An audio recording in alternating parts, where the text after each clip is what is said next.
जी स्त्री या वेळेत अंघोळ करते तिच्या घरी सदैव लक्ष्मी नांदते. भगवान विष्णू म्हणतात, गरुड पुराणामध्ये मानवी जीवनात बदल कोणकोणते कार्य कधी करावेत याबद्दल सर्व काही सांगितले आहे. विशिष्ट कार्य विशिष्ट वेळी केल्याने माणसाला कधीही संकटांचा सामना करावा लागत नाही व त्याच्या जीवनात सुख व समृद्धी येते. तसेच माणसाच्या झोपण्याच्या वेळी, उठण्याच्या वेळी व तसेच अंघोळ करण्यासाठी देखील वेळ निश्चित केलेली असते. असे अनेकदा भगवान विष्णू आणि माता लक्ष्मी क्षीरसागरातील शेषनागाच्या शय्येवर विसावले होते. त्यानंतर गरुड पक्षी त्या ठिकाणी येतो आणि भगवान विष्णू आणि माता लक्ष्मीला विचारू लागतो, हे परमेश्वर, या पृथ्वीला मी भेट देऊन आलो आहे. मी पाहिलं आहे की पृथ्वीवर अनेक लोक रोज अंघोळ करतात. परंतु तरीही ते दुःखी होण्याचं कारण काय आहे? हे परमेश्वरा, मला कृपया सांगा की स्नान करण्याचा सर्वोत्तम मार्ग कोणता आहे? अंघोळ कधी आणि कशी करावी? स्नान करताना कोणते मंत्र जपावेत? हे सर्व प्रश्न जाणून घेण्याची माझ्या मनात इच्छा निर्माण होत आहे. गरुड महालक्ष्मीला म्हणतात, हे माते, मी असेही पाहिले आहे की अनेक स्त्रिया रोज स्नान करून तुमची पूजा करतात, पण तरीही तुम्ही त्यांच्या घरात राहत नाही. याचे कारण काय असेल? असा प्रश्न गरुडजी विचारतात. तेव्हा भगवान विष्णू म्हणतात, पक्ष्याचा राजा गरुड, तो योग्य प्रश्न विचारला आहेस. अंघोळ करणे फार महत्त्वाचे आहे. या गोष्टी आपल्याला अगदी सामान्य, साध्या, सोप्या वाटतात, परंतु आपल्याला पूर्वापार चालत आलेल्या प्रत्येक बाबींमध्ये काहीतरी अर्थ दडलेला असतो. आपण त्या गोष्टींकडे लक्ष देत नाही, त्यामागील शास्त्र देखील समजून घेत नाही. अंघोळीने शरीर शुद्ध होते आणि मनुष्य पूजा वगैरे कर्मकांड करण्यास पात्र होतो. त्यामुळे माणसाचे रोज अंघोळ करावे. तुमच्या सर्व प्रश्नांची उत्तरे देण्यापूर्वी मी तुम्हाला एक अतिशय पवित्र गोष्ट सांगतो. तुम्ही ते लक्षपूर्वक ऐका. या कथेत तुम्हाला तुमच्या सर्व प्रश्नांची उत्तरे मिळतील असे सांगून भगवान विष्णूंनी गुरुजींना स्नानाचे महत्त्व सांगणारी कथा सांगितली, जी सर्व मानवांनी लक्षपूर्वक ऐकली पाहिजे. ही कथा श्रवण केल्याने मनुष्याला शेकडो तीर्थक्षेत्री स्नान करण्याचे पुण्य प्राप्त होते. म्हणूनच तुम्ही सर्वांनी ही कथा पूर्णपणे ऐकावी. चला तर मग सुरुवात करूया. भगवान विष्णू म्हणतात, आणि पक्ष्यांचा राजा ही प्राचीन काळातील गोष्ट आहे. मध्य देशात एक अतिशय सुंदर शहर होते. तिथे एक श्रीमंत व्यापारी राहत होता. त्याला 3 मुले होते. आपल्या मुलींना कधी काही कमी पडू दिले नाही. त्यांनी त्यांना मोठ्या प्रेमाने, लाडाने वाढवले होते. त्यांच्या मुली स्वभावाने खेळकर होत्या आणि अतिशय सुंदर देखील होत्या. त्यांनी त्यांची वडिलांची कर्तव्ये सगळी पार पाडली. आपल्या मुलींना सर्व काही दिले, परंतु त्यांनी एकच चूक केली, ती म्हणजे त्यांनी आपल्या मुलींना शास्त्राचे आणि योग्य संस्कार यांचे ज्ञान दिले नाही. आयुष्यात सर्व काही मिळूनही त्यांच्या मुलींचे आयुष्य अपूर्ण होते. ज्ञानाशिवाय मनुष्य पूर्ण होत नाही. पैसा, संपत्ती आणि सौंदर्य असूनही प्रत्येक स्त्रीकडे जे असायला हवे तेच ज्ञान त्यांच्या मुलीकडे नव्हते. मग त्यांच्या 3ही मुली तरुण झाल्यावर शेठने आपल्या 3ही मुलींची लग्न एका चांगल्या कुटुंबात केली. तिघींचे सुद्धा पती मोठमोठे उद्योगपती होते आणि ते सर्व राजवाड्यात राहायला गेले. तिघी सुद्धा राहायला आपापल्या घरी गेल्या. आपल्या घरी गेल्यावर तिथे त्यांचे भव्य स्वागत करण्यात आले. लग्नानंतरचे सर्व विधी पार पडलेत. तिघींचेही सासरचे लोक त्यांचा आदर करत होते आणि त्या तिघीही सर्वांशी प्रेमाने वागायच्या. त्यांच्या सासरच्या घरी सुखाने राहू लागल्या. तिघी सुद्धा सकाळी उशिरा उठायच्या, अंघोळ उशिरा करायची, कधी कधी अंघोळ न करता जेवायच्या आणि अधूनमधून पूजा करायची. सासूने त्यांना अनेक वेळा समजावून सांगण्याचा प्रयत्न केला, पण त्यांनी त्यांचा सल्ला ऐकला नाही. त्यांचे काहीच ऐकले नाही आणि स्वतःचे काम करू लागल्या. पण जसा जसा वेळ निघून गेला तसा तसा त्या 3ही मुलींच्या सासरच्या घरच्या अडचणी निर्माण होऊ लागल्या. तिघींच्याही घरी पतींना व त्यांच्या व्यवसायात आर्थिक तोटा होऊ लागला आणि हळूहळू त्यांचा संपूर्ण व्यवसाय बुडू लागला. इतरांकडून कर्ज घेऊन व्यवसायात चालवायला सुरुवात केली, पण तरीही त्यांना तोटा सहन करावाच लागला. त्यामुळे घरात कलह सतत होत होता. पुन्हा पुन्हा मारामारी होऊ लागली. जेव्हापासून या तिघी त्या घरात राहायला गेल्या होत्या तेव्हापासून त्यांच्या घरात संकटे येऊ लागली.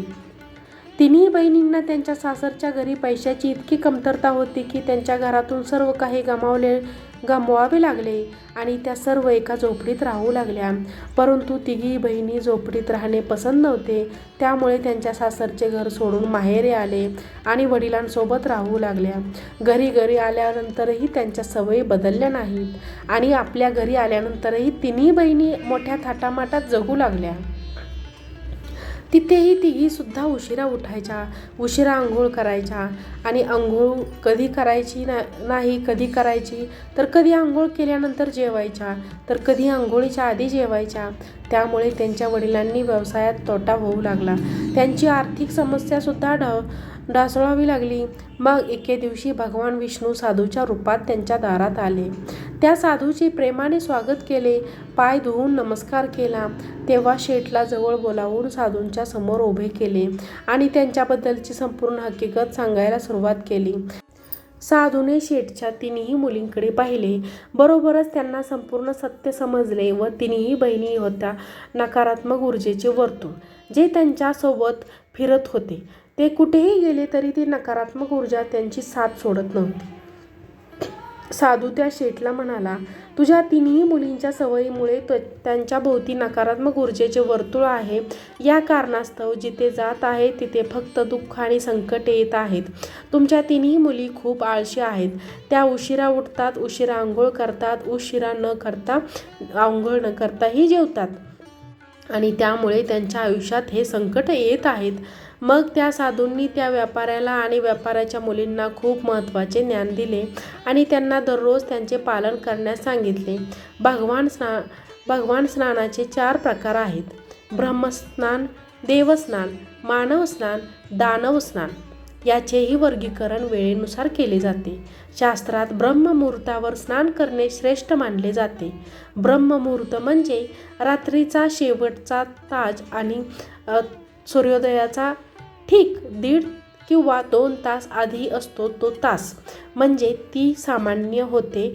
पहाटे 3:30 ते 5 ही वेळ शास्त्रामध्ये दिवसाची सर्वोत्तम वेळ सांगितली आहे, कारण यावेळी वातावरणात अद्भुत आणि चमत्कारी ऊर्जा असते. हा काळ देवांचा काळ आहे. अशा प्रकारे देवांचे स्मरण होते. ब्रह्ममुहूर्तावर केलेल्या ब्रह्मस्नानाला श्रेष्ठ स्नान मानले गेले आहे. यावेळी स्नान करून लगेच सूर्यदेवाला आरोग्य अर्पण केल्याने जीवनात सुख समृद्धी नांदते. मानवी शरीराने मन दिवसभर ताजेतवाने आणि सकारात्मक ऊर्जेने भरलेले राहते.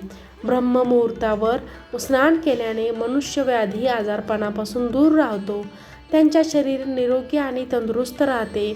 दुसरे आहे देवस्नान. पहाटे 5 ते 6 या वेळेत केलेल्या स्नानाला देवस्नान म्हणतात. सर्व पवित्र नद्यांचे स्मरण करून घेतलेले हे स्नान देखील सर्वोत्तम मानले जाते. अशा वेळी आंघोळ केल्याने मानवी शरीरात सकारात्मक ऊर्जा निर्माण होते आणि शरीरातील सर्व प्रकारची नकारात्मक ऊर्जा आणि वाईट गोष्टी दूर होतात. देवस्थानाच्या वेळी स्नान केल्याने शरीराबरोबरच मनही शुद्ध आणि पवित्र होते. यावेळी स्नान केल्याने धनाची वृद्धी होते. माणसाला सर्व भौतिक सुख आणि सोयी मिळतात. आकाशात तारे दिसतात. पहाटे केलेल्या स्नानाला देवस्नान म्हणतात. हे देखील सर्वोत्तम स्नान आहे. यावेळी स्नान केल्याने मानसिक शांतता मिळते. आता येते त्यांच्या शरीरात नकारात्मक ऊर्जा राहू लागते. असा माणूस जिथे जातो तिथे दुर्दैव त्यांचा पाठोपाठ येते. तुझ्या तिन्ही मुली सकाळी उशिरा आंघोळ करायच्या, त्यामुळे सासरची सर्व संपत्ती नष्ट झाली आणि आता तुमची मालमत्ताही नष्ट होत आहे. जे लोक सूर्य उगवल्यानंतर ही आंघोळ करत नाही त्यांच्या मनात राग, द्वेष, नकारात्मकता, कमजोर यांनी चिडचिड दिवसभर राहते, ज्यामुळे त्यांच्या कामात अडचणी येतात. म्हणून रोज ब्रह्मस्नान करावे. तसेच मानवी स्नान करण्याचाही सल्ला दिला जातो. या पवित्र मुहूर्तावर दररोज उठून स्नान करून पूर्ण भक्तिभावाने देवाची आराधना, प्रार्थना, पठण व सूर्यदेवाला अर्घ्य अर्पण करावे लागते. असे केल्याने तसेच मन शुद्ध आणि पवित्र होते आणि आपल्या अनेक समस्यातून आपल्याला सुटका मिळते. आपल्यातील सर्व प्रकारची नकारात्मकता दूर होते आणि सुखसमृद्धीचा मार्ग खुला होतो. संध्याकाळी आणि रात्री आवश्यक नसल्यास अजिबात अंघोळ करू नये. भगवान विष्णू म्हणतात, आता मी तुम्हाला अत्यंत महत्त्वाच्या मंत्रांबद्दल सांगणार आहे, ज्याचा जप स्नान करताना करावा. म्हणून या मंत्राचा जप करताना जो कोणी स्नान करतो त्या क्षणी त्याची सर्व पापे नष्ट होतात. दुर्दैव त्याचे नष्ट होऊन त्यांना सुख समृद्धी प्राप्त होते. तो मंत्र पुढील प्रमाणे आहे. लक्षपूर्वक ऐकावे. गंगेचा यमुने चैव गोदावरी सरस्वती नर्मदे सिंधू कावेरी जलस्मिन् सान्निधी कुरु. याचा अर्थ हे गंगा, यमुना, गोदावरी, सरस्वती, नर्मदा, सिंधू आणि कावेरी माता, तुम्ही सर्व माझ्या स्नानाच्या पाण्यात या मंत्राचा जप केल्याने सर्व तीर्थक्षेत्रात स्नान केल्याचे पुण्य प्राप्त होते. अशा प्रकारे भगवान विष्णूंनी त्या शेठला स्नानाचे महत्त्व सांगितले. तेव्हा शेठच्या वतीने मुलींनाही त्यांची चूक समजली व त्या तिघी आपापल्या सासरच्या घरी राहायला गेले. तेव्हा भगवान विष्णूंनी सांगितले, सर्व स्नानाचे नियम पाळू लागले.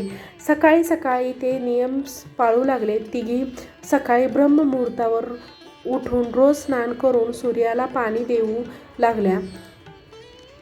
रोज सकाळी आंघोळ केल्याने तिचे शरीर शुद्ध झाल्याने तिचे नकारात्मक ऊर्जा देखील हळूहळू नष्ट झाली. तेव्हा पतीचा व्यवसाय चांगला चालू लागला आणि तिघीही गमावलेले सर्व वैभव परत मिळाले. पुन्हा या तिघी बहिणी आनंदाने राहू लागल्या. आपल्या आयुष्यात आंघोळीला खूप महत्त्व आहे. आंघोळीनंतर सकाळची देवपूजा झालीच पाहिजे, तरच त्याची शक्ती मिळेल. म्हणून मनुष्याने कितीही उशिरा झोपले तरी सकाळी ब्रह्ममुहूर्तावर उठावे आणि स्नान आणि देवपूजा ही वेळेतच झाली पाहिजे, तरच तिचा आपल्या जीवनात उपयोग आहे.